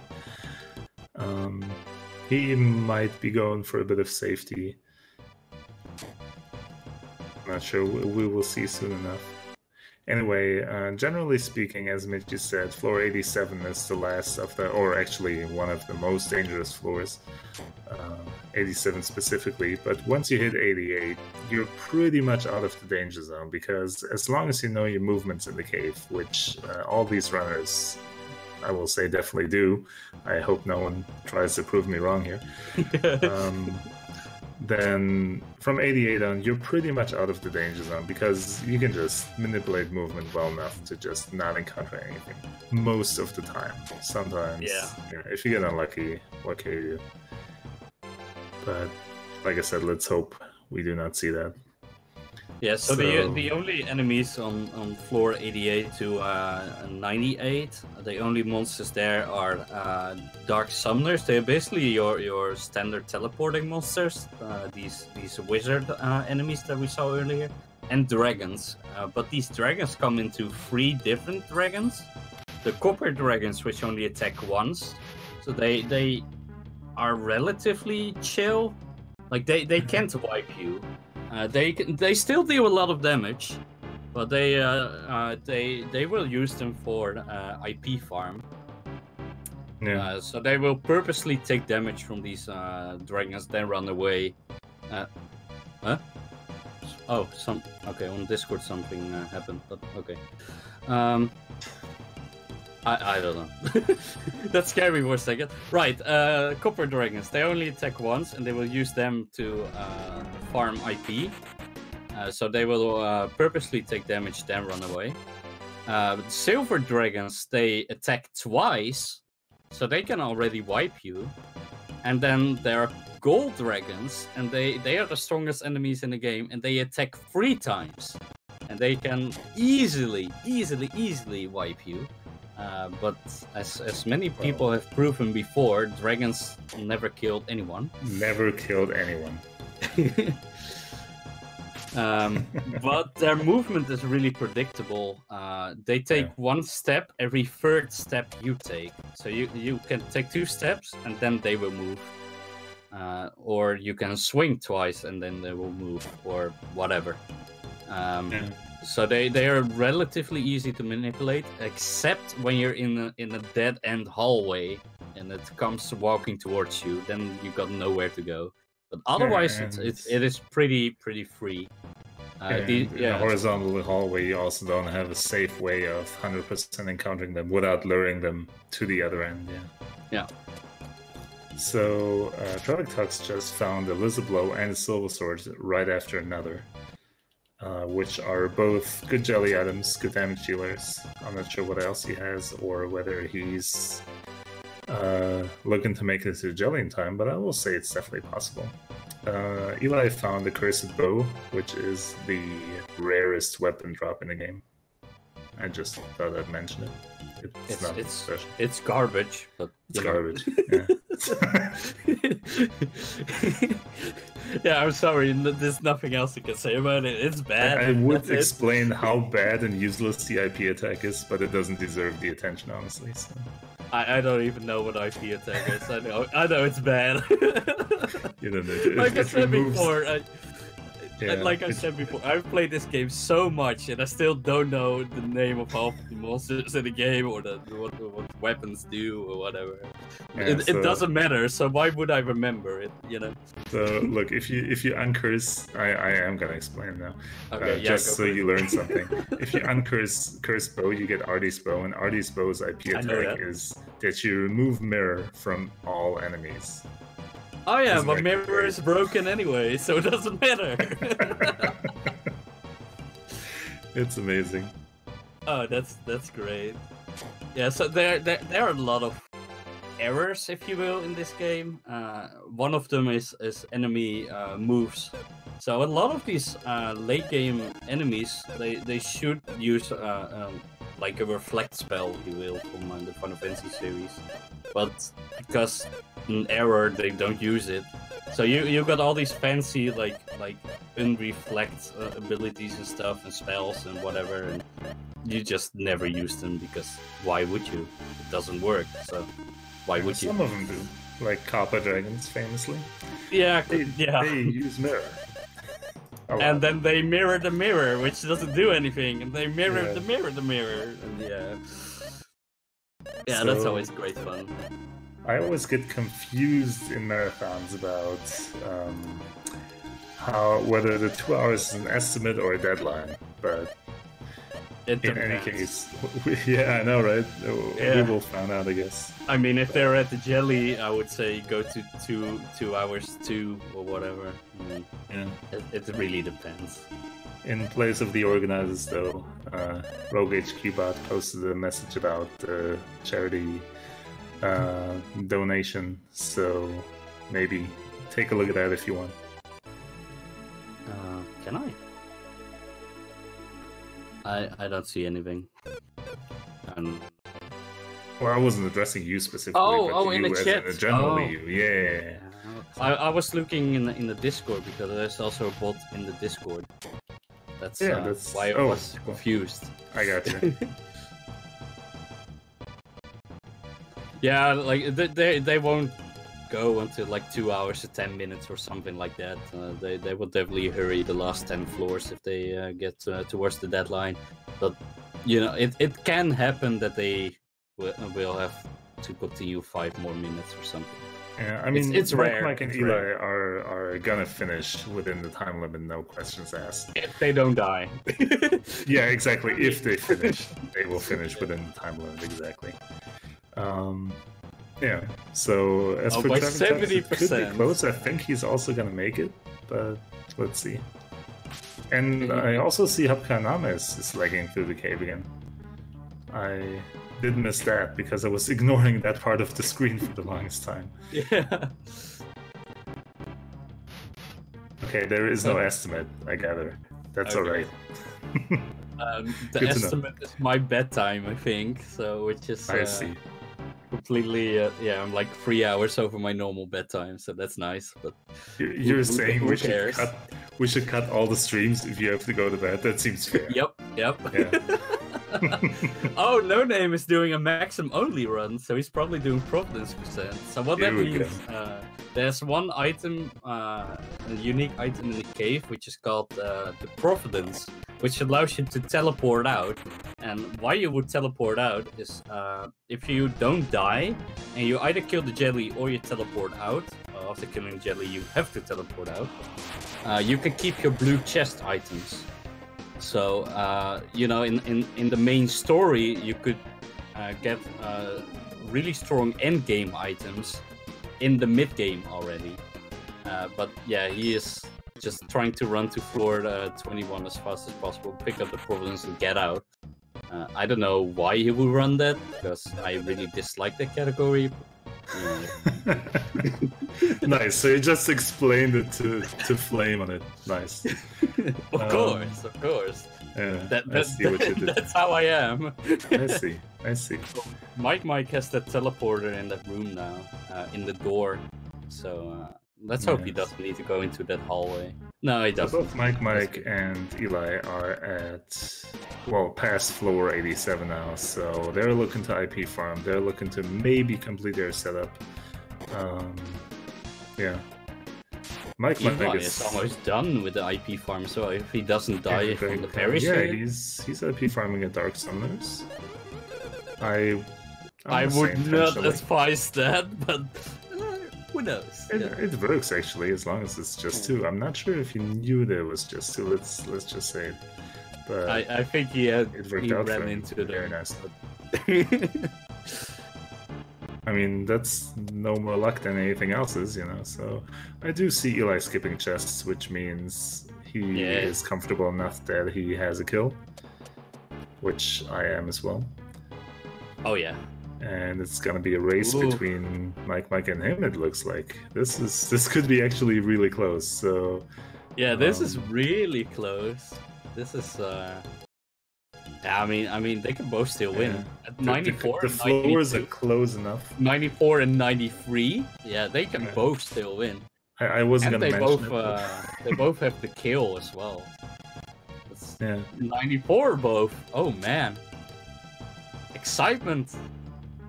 I also think they both have Zeppy 3 already. Oh, Mike still has to IP farm on RD and Decker. He killed the silver, which is really good. Now he can just take the damage, heal it up, take damage, etc. etc. If the Copper Dragon wants to cooperate, okay, he runs away and then he will. Oh yeah, he healed Guy up. Okay, Guy was fully healed. That makes sense. Wow, that is a really nice room. Yeah. He did take a gamble there, and success proves him right.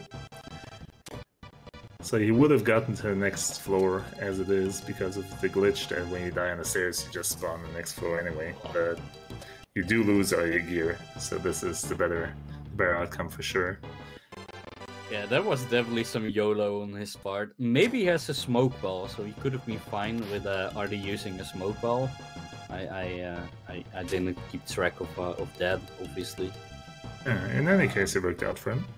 Yeah. But if that was 2 goldies, it would have been really bad. But only a copper, or 2 coppers. Easy. So Mike got the what's the attack called from the Copper Dragons? Cinderblast. Cinderblast, that's the one. Yeah. Stardust Blow is the gold one. He got the Cinderblast, and he needs 2 more for Decker to be at 100. But Eli is at the jelly now. Yeah, he is at the jelly, and I'm not quite sure whose stream audio we have. I think it's Eli's. So we have some very nice background music.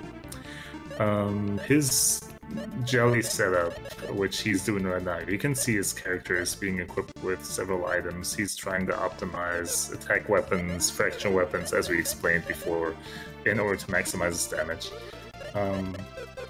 Yeah, and like I said, he pretty much has. Yeah, I don't think we need to worry about him.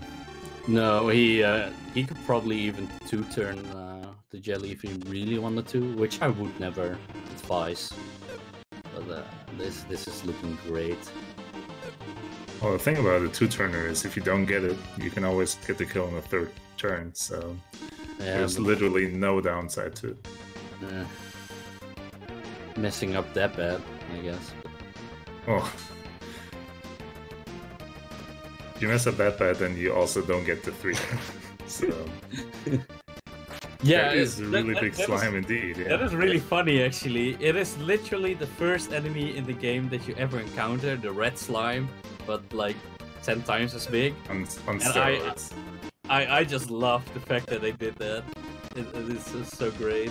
I also love the dialogue that they gave him, like, what is it? Prepare for my gelatinous, whatever. Gestures or Gestures, that's the one. Yeah. So And bye bye. He has some great dialogue. yeah, I appreciate the effort that the developers put into upscaling the sprite, Yeah, yeah. and it's very nice. It's definitely a great battle, and as many of the nowadays runners have played this in my childhood already, and when you get there for the first time, it obviously takes a lot longer than 2 hours. Like we're talking leaving the console on overnight. And Yeah. when you get there for the first time, you see that jelly. That's pretty hype. Keep in mind that was before the internet, guys. Yeah, I never Leaks in did it as a Germany. kid. I didn't even do it as a kid. So I had the game and I had the Dutch version, but my cartridge was messed up that it would just delete the save file every time. So I never And- got all the way to the cave. And Eli just killed the jelly. Yeah. Congratulations. GG.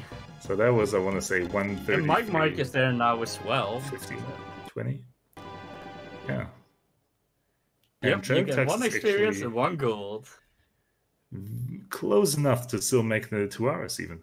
So we might even see a third jelly battle there. Yeah, that would be cool. Here's for hoping, yeah. Keep in mind, I think Trevitux died 33 minutes in, so he is running a 1 hour 27 run. Yeah, you get 1 experience, 1 gold, and 1 trophy. And the trophy doesn't do anything. So GG. Yeah. Oh, you can equip Trophy the isn't camo even armor. placed in your inventory. No. GG. And the trophy doesn't do anything on its own either. You Yeah. need 9 other trophies as well. So yeah. To do extra nothing. One different line of dialogue in the game. Yeah, exactly. Hell yeah. Totally worth. So here we go and see Mike's jelly battle. I missed the setup, of course, because I was memeing around. Yeah. Yeah, it looks like he does not have a curse after first deadly rod. He fully does have one. have. Well, at least he didn't use it yet. Maybe he doesn't want to or need to. He has the Gorgon Rock equipped, so I'm gonna say he doesn't have it. So the Deadly Rod and the Gorgon Rock, when uncursed, they both have the same IP attack, but the Deadly Rod you can use multiple times. So I'm pretty sure he would have uncursed it if you had it. Yeah. Also easy kill. Oh, Mike is using the Game Shark. You could tell by Wow. that orb flying around. Yep. It looks cool as hell though, that orb flying around. I wish that was part of the actual game. But... Yeah. So to actually explain a bit of the jelly fight here, you can see Mike using the fractionals first. So the X tag here does over 1,000 damage.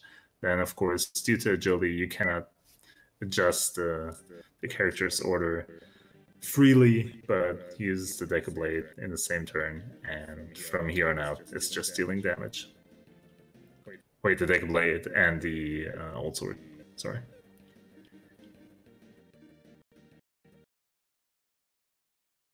Yeah, it needs to deal 10k damage and he already dealt around 7k, so there's only 3k left. Yeah, something I did not see. Did Eli get a turn 2 kill? I don't know.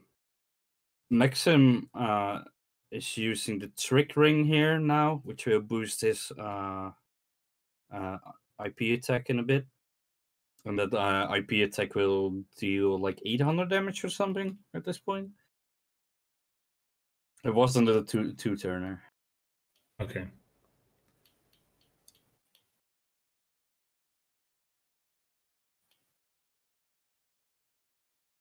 And surprisingly, Oh, don't attack yourself, dude. Also, don't run away from the jelly. I have never done that. Nope, never. Don't run away from the jelly fight, because you can't run away, but it does eat your turn. So. Oh, there is actually a turn 3 energy wave. Thanks, Epi. Yeah, great. But just in time, so. Nice crit on a scissor slash, which doesn't actually increase your damage. And the kill! There we So go. 147, whatever. That's really, nice. really respectable. And really, really good for a marathon run, actually. Yeah, definitely.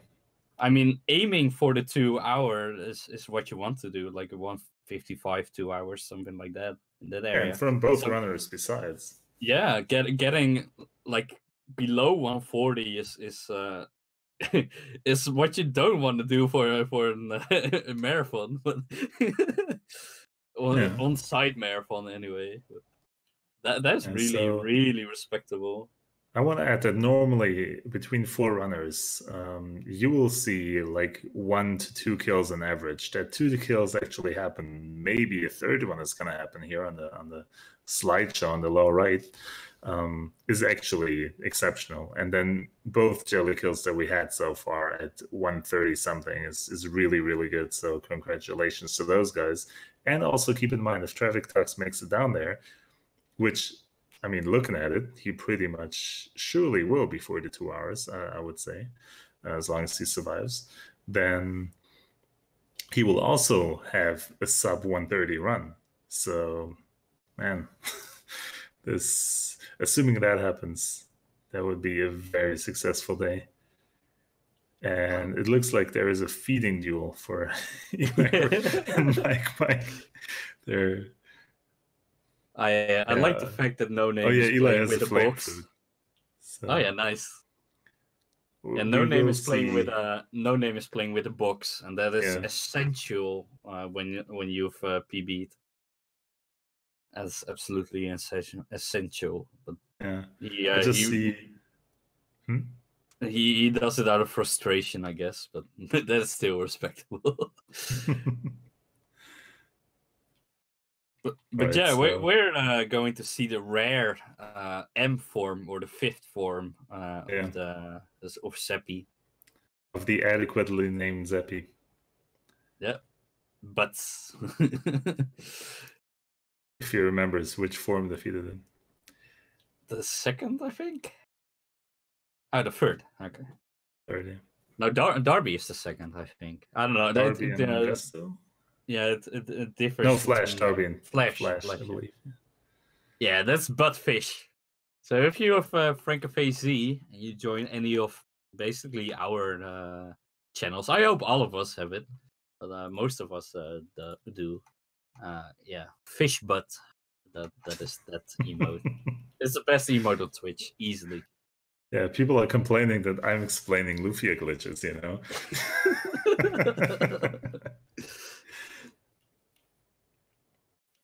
All right, so Traffic Tux is dealing with a triple Wind Genie encounter here again. So as we said before, that is actually kind of a dangerous encounter because they usually do outspeed all your characters. Sometimes you can get Artie faster than them, but even then, it's not pretty. Oh man, I love this slideshow. This this shot is my favorite. Getting absorbed on Guy, which doesn't have magic anyway. That's my favorite. Unfortunately, tech issues are keeping us from seeing this crystal clean here. But yeah, I guess we got to make up for the lack of content then.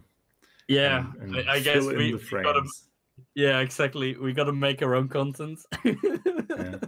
So Eli is showing off the reward items that you can access once you beat the jelly.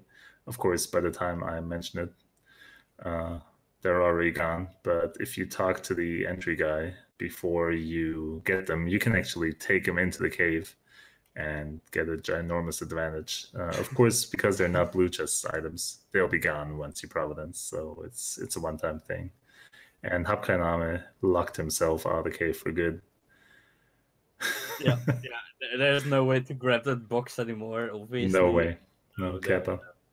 Yeah. I always like to bring the box into the cave. That's my favorite.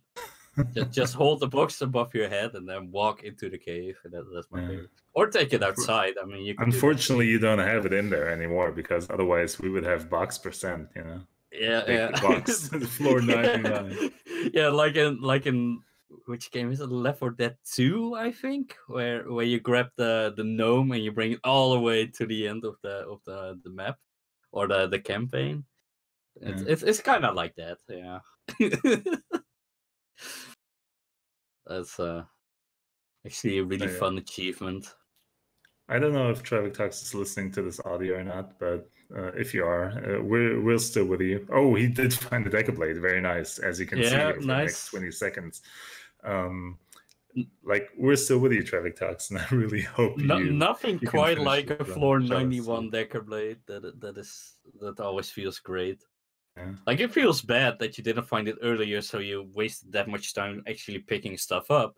But at the same time, you did get one, which is really nice. So it's always a bit of a mix. What does Eli do? He's just playing. I don't know. Yeah. He's just messing around. He might be doing ACAC. I didn't see his character setup, but it would be cool if these guys could show off some glitches. I don't know if they know any. Oh, Providence percent. Interesting. Okay. Starting out with starting equipment. Yeah. I wonder. I don't know if these guys know any of the glitches, but that's great fun. Eli's time was 1:33:20. I want to say. And Mike was 1:35. I recall. 1:33:18. Okay.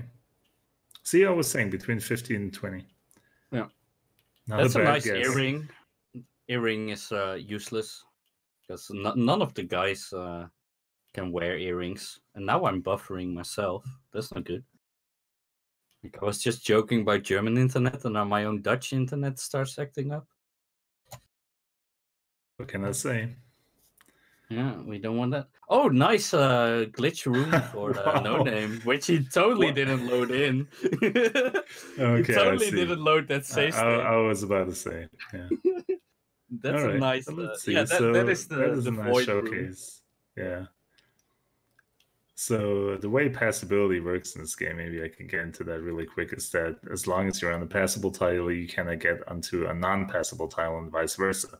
But walking into the void, you can actually transition between the two freely, and yeah, that way you can explore the floor some more. And if you actually find the other side of the corridor and manage to enter a door in the darkness, which is, I mean,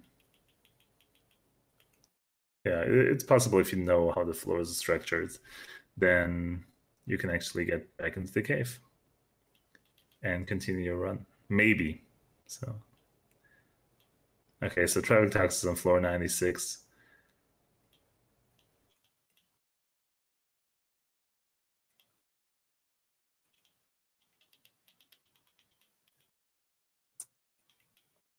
Yeah, there he is again.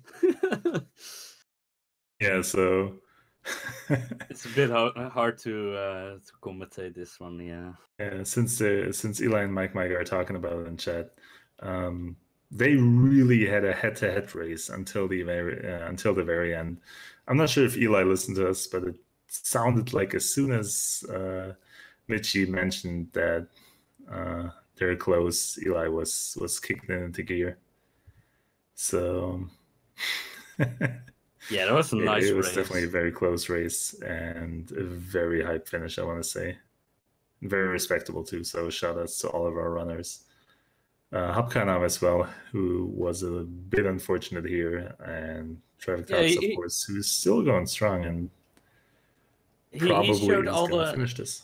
He showed all the bad RNG, which, like, you need one of these runs as well. You know, you need the good run and you need the bad run, and that's why we have multiple runners. We want to see the entire game, the entire speed run. But yeah, Traffic Talks is at the jelly fight now. I don't know his setup. I know he is a Decker Blade, and he probably Okay, he has a Gorgon Rock. That's good. Yeah, so speaking of... I don't know what else he has. I have no clue. Oh, I'm sure he knows what to do and is gonna manage it accordingly. Yeah. Unfortunately, we won't see a lot of it, but if he's fast, actually, if he loses, he can just skip the message, and we will just see the jelly death animation, and then nothing after, and he can just say he won. You know, Yeah. we wouldn't know. But like, when did he die? At 33 minutes in, so he's... So this is a really, really crazy fast time, like a 1:14 plus minus. That is a very respectable time. Yeah. Oh wow! No Name got all the Iris treasures. How did he do that? Damn, dude! In 1 hour 47, what is happening? Cheats. What a god!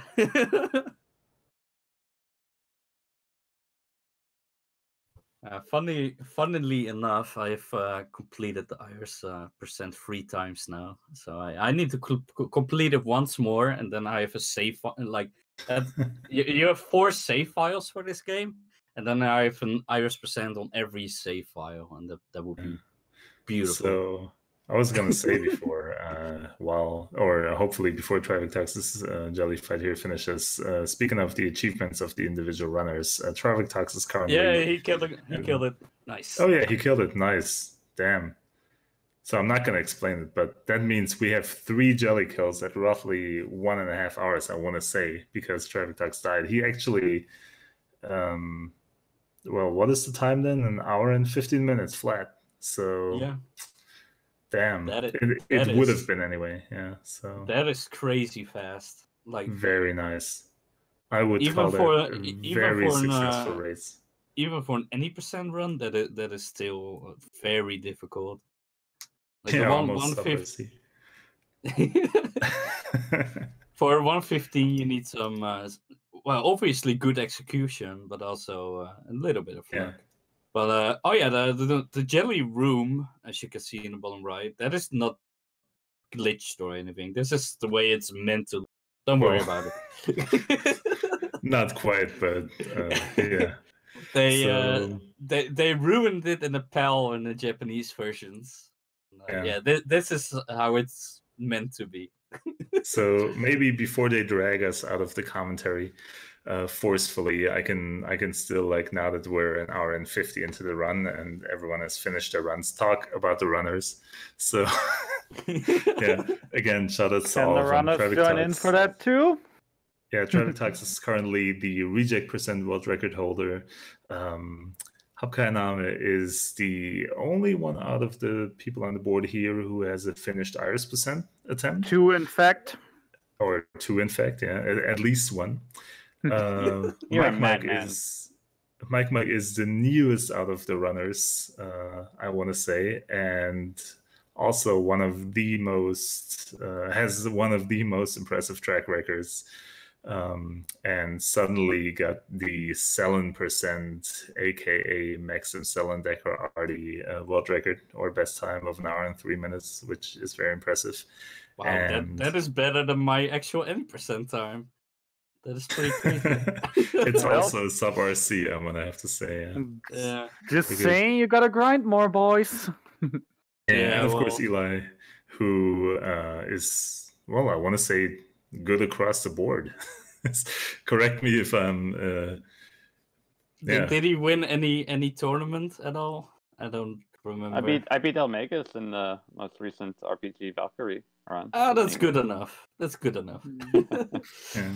But yeah, short answer from me. It was a shit day for me. Sorry for the word, but it just was. Total of two Decker blades, a lot of heals. I always was short on revives. 2 Decker blades, 3 Iris treasures. A lot went wrong. A lot went bad. The thing that I was really concerned about was this one treasure room where you all said I'm gonna die.